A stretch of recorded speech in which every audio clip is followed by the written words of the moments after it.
Hello दोस्तों, आइए देखते हैं एक प्रश्न। निम्न समीकरणों के युग्म को विलोपन विधि तथा प्रतिस्थापना विधि से हल कीजिए। अब देखिए, इन्होंने हमसे पहला कहा है विलोपन विधि।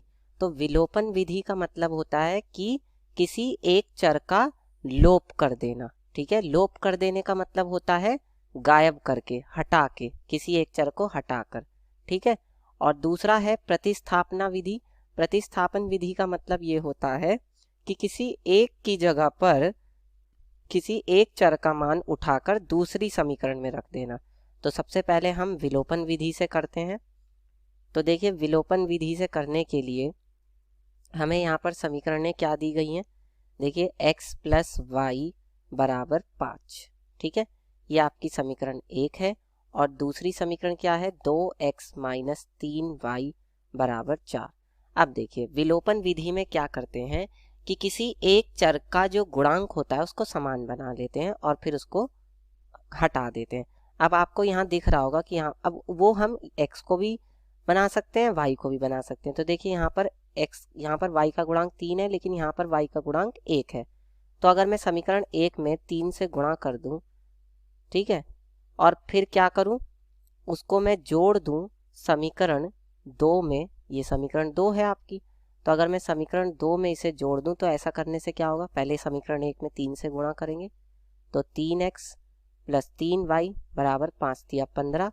और दूसरी समीकरण क्या है हमारी, 2x माइनस 3y बराबर 4।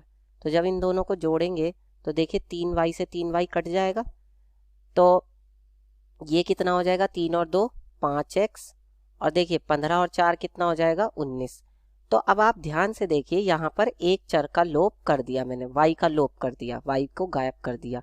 ठीक है, तो अब हमें बस हमारी x बचा, x का मान हम निकाल लेंगे 19/5। ठीक है, अब ये जो x का मान आया है ये दोनों में से किसी भी समीकरण में रख दीजिए तो y का मान मिल जाएगा। तो मैं समीकरण 1 में रख देता हूँ।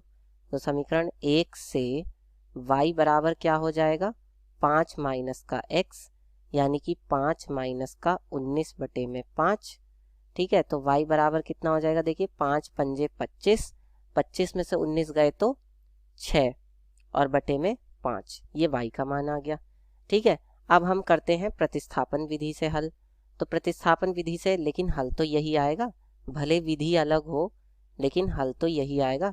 तो प्रतिस्थापन विधि से देखिए कैसे हल करेंगे। प्रतिस्थापन विधि का मतलब होता है या तो x का मान और या फिर y का मान उठा के दूसरी समीकरण में रख देना। ठीक है, तो देखिए यहाँ पर क्या है कि ये जो x प्लस वाई बराबर 5 है, मैं यहाँ से क्या करूँगा, देखिए मैं यहाँ लिखूँगा समीकरण 1 से जो y बराबर 5 माइनस x है, ठीक है, वो समीकरण 2 में रख दूंगा। तो समीकरण 2 में रखने पर क्या होगा, देखिए समीकरण 2 हमारी क्या है, 2x, ठीक है, और माइनस का 3, और y की जगह पे क्या रख दूंगा, 5 माइनस का x, और बराबर कितना है यहाँ पर, ये बराबर है आपका 4 के। ठीक है, तो अब यहाँ से कितना हो जाएगा, 2x माइनस के 5 दिया 15 माइनस 3 प्लस के 3x बराबर 4। तो देखिए यहाँ हुआ क्या है कि मैंने x को, है ना, y जो था ना ये, तो उस y को मैंने x के पद से प्रतिस्थापित कर दिया। ठीक है, उसको उससे मैंने रिप्लेस कर दिया, इसीलिए इसको हम प्रतिस्थापन विधि कहते हैं। अब देखिए 2x और 3x कितना हो जाएगा, 5x, और ये हो जाएगा 15, उधर जाके कितना हो जाएगा, 15 प्लस 4, 15 और 4 हो गए 19। तो यानी कि x बराबर कितना आ गया, 19/5। तो देखिए यही तो हमारा यहाँ से भी मान आ रहा था। ठीक है, तो अब हम इसका मान समीकरण किसी में भी रख सकते हैं। तो समीकरण अगर 1 में रख ही दें, जो ये था y बराबर 5 माइनस x, तो y बराबर हमारे पास कितना आ जाएगा, y बराबर हमारा यहाँ से आ जाएगा 5 माइनस का 19/5, यानी कि 5 पूरे 25 माइनस का 19/5, यानी कि y बराबर 25 में से 19 गए 6/5। ठीक है, तो यही हमारा हल हो जाएगा। x बराबर तो क्या, 19/5, और y बराबर क्या, 6/5। ये हमारा हल हो जाएगा। तो इस तरह से हल करके बता देंगे प्रतिस्थापन और विलोपन विधि से।